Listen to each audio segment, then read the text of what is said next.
골로새서 2장 16절에서 23절까지 우리 한 절씩 보겠습니다. 골로새서 오늘 2장 16절에서 23절까지는 그 거짓 교사들에 대한 어떤 안 좋은 영향력을 끼치는지 그 말씀들을 세 부분에 걸쳐 얘기하면서 너희가 조심하라고 말하고 있습니다.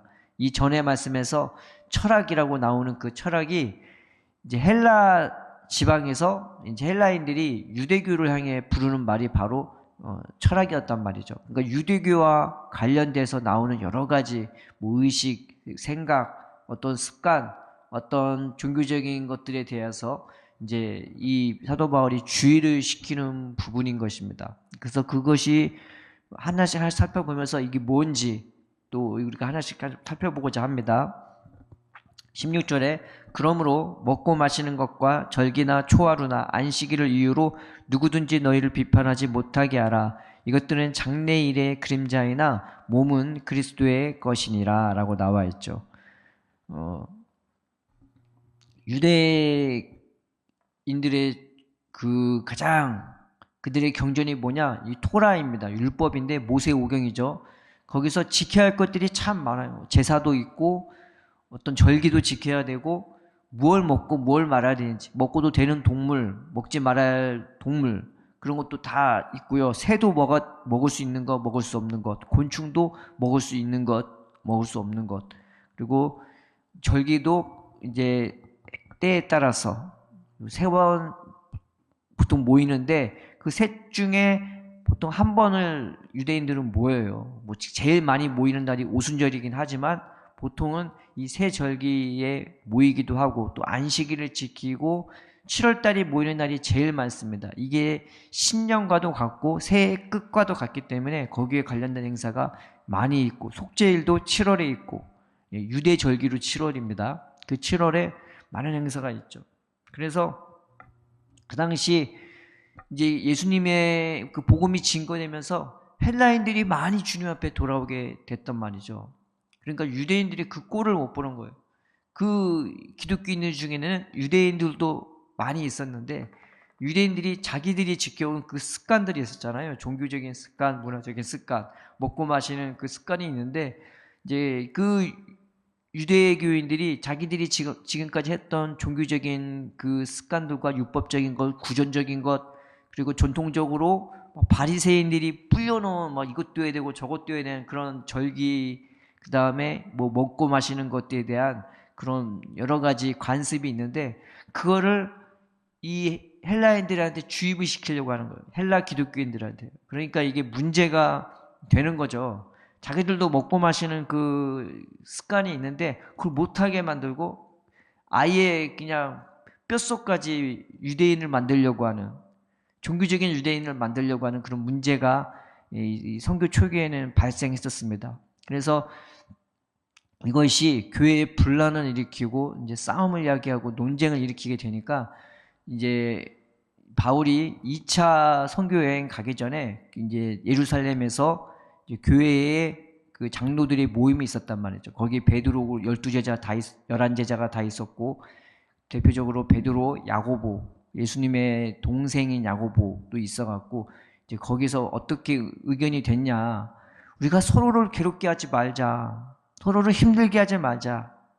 우리가 이 부분에 대해서 하나님이 믿음의 문을 열어주셨지. 우리가 언제 이런 거 잘 지켜서 구원을 받았느냐. 우리가 언제 이런 거 지켜서 은혜 받냐. 하나님 은혜로 우리가 영적으로 새로워지게 됐고 거듭나게 되고 기도해서 이 은혜를 받는 거 아니냐. 그러니 우리 유대인들이 그 비유대인 헬라 기독교인들에 대하여서 함부로 무거운 짐을 짊어지지 말자. 오직 딱 몇 가지만 우리가 조심하기를 권하자. 그게 뭐였냐면은 그 우상의 제물, 그 다음에 피, 그 다음에 목매어 죽인 것과 음행을 멀리하도록 하고. 왜 그러냐? 그런 것들이 이스라엘의 혐오감을 불러준단 말이죠. 이 유대인들에게 굉장히 꺼림직하고 혐오스러운 그런 반응을 일으켜요. 그러니까 그것만 좀 조심하자. 조심하게끔 부탁을 하는 거예요. 나머지는 너희가 은혜 가운데서 거기에 맞게끔 성령의 인도 따라 잘하기를 바란다 하고 축복하면서 이 문서를 가지고 바울이 복음을 증거하면서 그 몇 가지만 좀 조심하게 하고, 그러면서 서로 간에 왕래가 있게 하고, 서로가 서로를 위해 기도하게 하고, 서로가 서로에 대해 선교하면서 도움을 주거니 받거니 하는 그런 관계를 유지하게 했던 것이었습니다. 이게 참된 은혜는 이게 서로가 서로를 배려하고 각각의 문화를 이렇게 존중하면서 이렇게 초대교회는 교류가 있었던 거죠. 근데 선교를 함에 있어서 막 뼛속까지 뜯어고치려고 다 잘못된 것처럼 그 사람들의 뭐 선교 지역에, 거기가 아프리카가 됐든 중국이 됐든 어디 동남아시아가 됐든 여러 가지 뭐 사막이 됐든 평지가 됐든 산골짜기가 됐든 그 지역만의 문화가 있는데, 말하자면 복음을 들고 온 사람들이 복음을 증거하는 것이 아니라 그 사람의 문화까지 다 뜯어고치려고 막 싹 다 고쳐버리려고. 근데 복음이 증거가 되겠습니까? 또 복음을 이미 받아들인 사람에게 막 그 사람들의 문화까지 바꾸려고 하니까 이게 문제가 되어지는 것이죠. 그래서 사도 바울이 하는 말이, 아무도 이런 것들을 이유로 너희를 비판하지 못하게 하라고 그렇게 나와 있는 것입니다. 이것들은 장래일의 그림자이고 몸은 그리스도의 것이니라. 이 레위기의 이런 제사법과 뭐 먹고 마시는 여러 가지 것들이 나오는데, 하나님이 그걸 적은 이유는 이게 장래일의 그림자 같은 거래요. 장래일의 어떤 비유 같은 그런 것인 거죠. 예수님이 오심으로 이게 다 이제 사실은 끝난 거예요. 사실은 이 예언이 성취가 되어서 진짜 실체는 예수님의 것이고 예수님 안에 있는 것들이고 우리의 속사람으로 새로워지고 속사람으로 이루어지는 것들이고, 우리의 삶 속에 예수님이 인도해 주셔서 이 먹고 마시는 것의 진짜 의미가, 이 절기의 진짜 의미가 우리의 삶 속에서 다 이루어지는 것들인 거예요.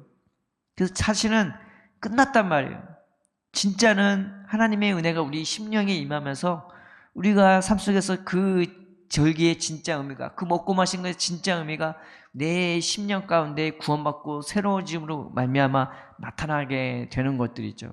그래서 이런 것들로 너희가 비판받지 못하게 하라. 그 사람들이 너를 비판하는 것 아예 하지 못하게 하라고 말하고 있는 것입니다. 그리고 이런 것들을 우리가 조심해야 할 게 뭐냐면은, 복음을 증거하면서 좋은데 서로 간에 교제할 때 막 그 사람을 다 뜯어고치려고, 그 사람의 식습관, 그 사람의 여러 가지 기본적인 삶의 패턴이 있을 거 아니에요. 막 그것까지 다 뜯어고치려고 해요. 자기가 중심이 되고 자기가 모든 것에 근원이 되면은 이게 어떤 사람한테는 괴로움이 되고 고통이 되고 이게 무거운 짐이 돼버립니다. 그래서 복음으로 해서 은혜를 끼치는 게 아니라 막 무거운 짐을, 이 복음이 또 하나의 율법이 될 수가 있는 것입니다. 우리가 조심할 게, 분별할 게, 영적으로 하나님을 잘 믿고 섬기고 따르는 게 있고 삶의 여러 가지 모습들은 다르게 나타날 수 있단 말이죠. 그것을 존중하고 배려하면서 우리가 예수님 안에서 참된 생명의 교류가 있어야 될 줄을 믿습니다. 또 하나 거짓 교사가 있는데, 그게 뭐냐면은, 아무도 꾸며낸 겸손과 천사 숭배를 이유로 너희를 정죄하지 못하게 하라. 그가 그 본 것에 의지하여 그 육신의 생각을 따라 헛되이 과장하고 머리를 붙들지 아니하는지라. 이렇게 나와 있습니다. 이 18절의 말씀을 원래 어떻게 시작하냐면, 아무도 너희를 정죄하지 못하게 하라, 이렇게 나와 있습니다. 이 정죄하다라는 말이 뭐냐면은 원문으로 이 의미를 살펴보면은, 누가 너희를 심판자 행세를 하지 못하게 하라, 혹은 누가 너희의 시상자 행세를 하지 못하게 하라, 이 말이 있는 것입니다. 그래서 16절에 아무도 너희를 비판하게 하지 말라 보다 더 세요. 이 말이 누가 너희의 심판자가 되고 누가 너희의 시상자가 되지 않도록. 겉으로는 겸손한 것 같고 온유한 것 같아요. 또 겉으로는 되게 신령한 것 같아요. 그런데 둘 다 사실은 나를 위하는 게 아니라 내 위에 올라타려고 그래요. 그래서 네가 잘했네 못했네 막 그런 말만 하는 거예요. 그래서 처음에는 호감이 가고 처음에는 대단한 것 같은데 결국 가까이 가면은 나를 사랑하고 나를 존중하고 나에게 공감하고 그런 나를 이해하면서 진짜 생명의 말씀을 주는 것이 아니라 그저 내 위에 올라타서 겸손한 것 같은데 오히려 내 위에 올라타고 신령한 것 같은데 그것 갖고 내 위에 올라타서 나의 심판자 노릇하거나 시상자 노릇하는 뭐 그런 것들을 하지 못하게 하라는 겁니다. 참된 은혜는요, 나를 위해서 땀 흘리고 피 흘리고 애쓰고 아파하고 나 때문에 전전긍긍하며 나를 위해서 기도하면서 그런 나를 끊임없이 위해서 눈물로 기도해 주는 이게 진짜 나를 위하는 거지. 그냥 내가 뭔가 신령하다고 그냥 겸손하다고 그 사람 위에 올라타려고 하는 것이 아닌 것입니다. 예수님이 말세에 누구든지 내가 예수다 하고 나타날 사람이 많다라고 했습니다. 조심하라고 했어요. 사람을 조심하라고. 예수님인 것 같은데 나를 생각하는 것 같고 대단한 것 같은데 가까이 가보면은 나를 위한 사람이 아닌 거예요. 그래서 우리가 주위의 사람들의 나를 위한다고 하는 사람을 봤을 때 그 사람의 행실의 결말을 한번 보세요. 언제나 나를 사랑하는지 배려하는지 그 결말을 보세요. 이 열매가 아름답지 못한 사람이 있어요. 막 겸손한 것 같고 뭔가 신령한 것 같은데 결국 보면은 자기 자존심 때문에 자존심만 내세우는 사람이 있고 또 반대로 다른 사람 자존심 무시하는 것, 자존감 무시하는 사람도 있고 결국 자기의 잘난 것만 드러내고 다른 사람은 낮춰버리는 그런 사역자도 있는 것입니다. 목사가 됐든 장로가 됐든 집사가 됐든 평신도가 됐든 우리는 늘 조심해야 되는 거죠. 이 말씀을 들으면서도 아, 이런 사람을 내가 좀 조심해야겠구나, 주의해야겠구나. 반대로 나도 그런 사람이 되지 않도록 조심해야겠구나, 나도 그럴 수 있겠구나 라고 생각하면서 다른 사람에 대해서도 경계하지만 나도 그러지 않도록 우리가 경계해야 되는 것입니다. 19절에 이 말씀이 있죠. 머리를 붙들지 않으는지라 온몸이 머리로 말미암아 마대와 힘줄로 공급함을 받고 연합하여 하나님이 자라게 하심으로 자라느니라 라고 했습니다. 온몸이 예수님으로 말미암아 이 생명을 공급받는데요. 그래서 하나님이 연합해서 자라게 하신대요. 사랑은요, 하나님은 은혜로 사랑으로 우리를 자라게 하지 이 사람이 더 높으니까 이 사람 행세하고 뭐가 대단한 행세하고 그런 게 아닙니다. 아프면 같이 아프고 좋으면 같이 즐겁고 평안하면 같이 평안하고 슬프면 같이 슬프고 울면 같이 울고 웃으면 같이 웃고 이게 우리가 연합해서 자라게 하시는 하나님의 은혜 아닙니까? 내가 뭐 겸손하다고 내가 신령한 거 봤다고 이 사람보다 특출난 게 아니고 오히려 특출난 그것으로 연약한 그것을 보호해주고 유해주고 같이 아파하고 같이 좋아하면서 우리가 같이 하나님의 은혜 안에서 하나 되어 자라는 것이 이게 영적인 비밀인 거예요. 아무리 신령해도 잘하지 않는 사람이 있어. 나 혼자 잘나갖고 겸손한 것 같은데 잘하지 않는 사람이 있어. 나 혼자 그냥 특별하고 대단해서 조심해야 되는 것입니다. 은혜를 받아도 겸손해도 한 영혼 바라볼 때 하나님 은혜 안에서 이 같은 마음으로 같은 생각으로 하나님이 자라게 하심으로 자라는 저와 여러분 되기를 주님의 이름으로 축원드립니다. 또 하나는 뭐냐? 20절에 너희가 세상의 초등한 문에서 그리스도와 함께 죽었거든 어찌하여 세상에 사는 것과 같이 규례에 순종하느냐? 곧 붙잡지도 말고 맛보지도 말고 만지지도 말라 하는 것이니 이 모든 것은 한때 쓰이고는 없어지리라. 사람의 명령과 가르침을 따르느냐? 이런 것들은 자의적 숭배와 겸손과 몸을 괴롭게 하는 데는 지혜 있는 모양이나 오직 육체 따르는 것을 그만하는 데는 조금도 유익이 없느니라 라고 나와 있습니다. 그 당시 세상적인 규례가 또 뭐가 있냐면은 금욕주의가 있단 말이죠. 그래서 붙잡지 말고 맛보지도 말고 만지지도 말고 심하면은 뭐 보지도 말고 상대도 말고. 그렇지만 우리가 세상 가운데서 살면서 어떻게 안 봐요? 어떻게 붙잡지도 않아요? 이런 게 잘못하면 신앙생활이 자꾸 금욕주의가 되는 수가 있단 말이죠. 물론 이런 유익이 있어요. 금식의 유익이 있죠. 우리가 먹는 것을 줄이거나 보는 것을 줄이면은 분명히 영적으로 유익이 있긴 합니다. 왜냐하면 죄가 들어오는 것이 차단이 되니까. 디지털 금식이라 해갖고 인터넷 안 보고 핸드폰 안 사용하고 그런 것도 있긴 한데, 그러나 신앙의 진짜 의미는 뭔가를 금하고 안 하는 게 아니라 하나님의 은혜와 사랑으로 채워지는 거란 말이에요. 내가 금식을 해갖고 안 먹는 데에 집중이 되는 것이 아니라 하나님의 은혜와 사랑으로 더 충만해지, 한 영혼을 위하여 애타하고 간절한 마음으로 채워지는 거예요. 이게 진짜 금식의 의미가 되는 것이죠. 하나님은 우리를 세상의 빛으로 부르셨지 동굴 속의 빛으로 부르신 게 아닙니다.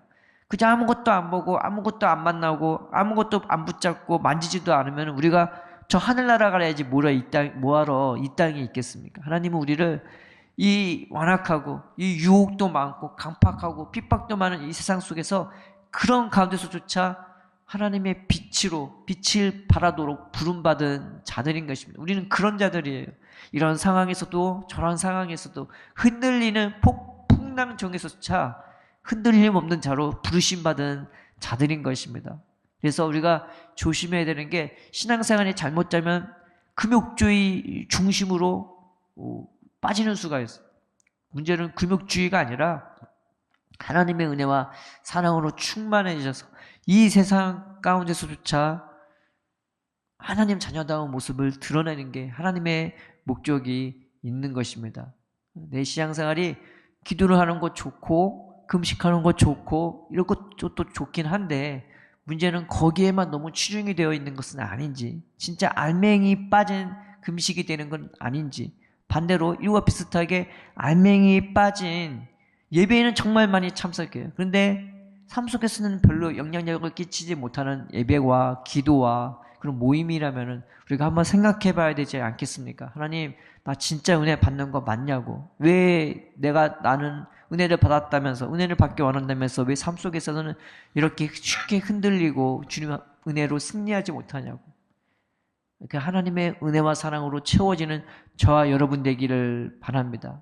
그래서 내 신앙생활에 너무 금욕주의에 빠지지 않도록, 그래서 하나님, 나를 제대로 된 신앙생활을 할 수 있도록, 우리가 기도할 때마다, 우리가 금식할 때마다 성령이 나를 주장해 주셔서 금식하게 할 때도 있잖아요. 그때도 하나님의 은혜와 사랑이 더 강권적으로 붙들리는 우리가 되게 되려고. 진짜 은혜를 받으면요, 먹는 것도 안 먹는 것도 자유합니다. 근데 내 심령은 어디에 매여 있냐? 하나님의 은혜와 사랑에 매여 있어요. 하나님의 은혜와 사랑으로 늘 끊임없이 배가 부르고 늘 새롭고, 그래서 먹는 것도 그렇게 큰 의미가 없고 안 먹는 것도 그렇게 큰 의미가 없어요.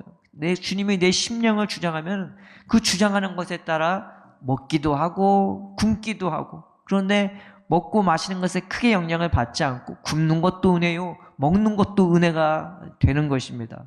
우리가 이 세상을 살면서 세상은 막 먹고 마시는 거에 너무 치중하잖아.